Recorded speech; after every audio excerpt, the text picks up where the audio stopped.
Yo, what's up YouTube? Back again. I'm gonna pull out the XR 250R. It's a beautiful day out today, a little humid, but this thing's been sitting in the garage for a while, so I think I should pull it out and start her up. I mean, I just love this bike, man. You know, the engine, it's just amazing. The torque, the power, the bike is lightweight, it's comfortable. Like the YZ250, that thing has a hard seat. Like this seat is just like, it's like stiff. And this seat is nice and wide. It's comfortable.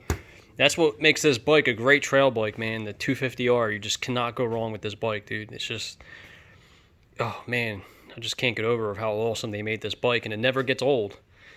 It's just a really, really fun bike. Absolute blast to ride. Love it. Absolutely love this bike, man.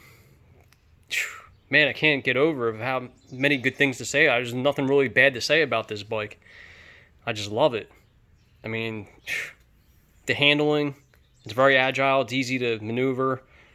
Like I said, it's really not heavy.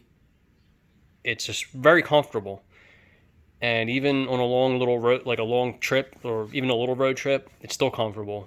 This seat, I really love the Honda seat they made back then. It was wide. They kept this seat throughout the years, but it's just a very comfortable seat, man. And I don't know, man. I'm 5'7", 5'8", and it just, I tippy toe a little bit on it, but not too bad. I can put my 1 foot flat on the ground.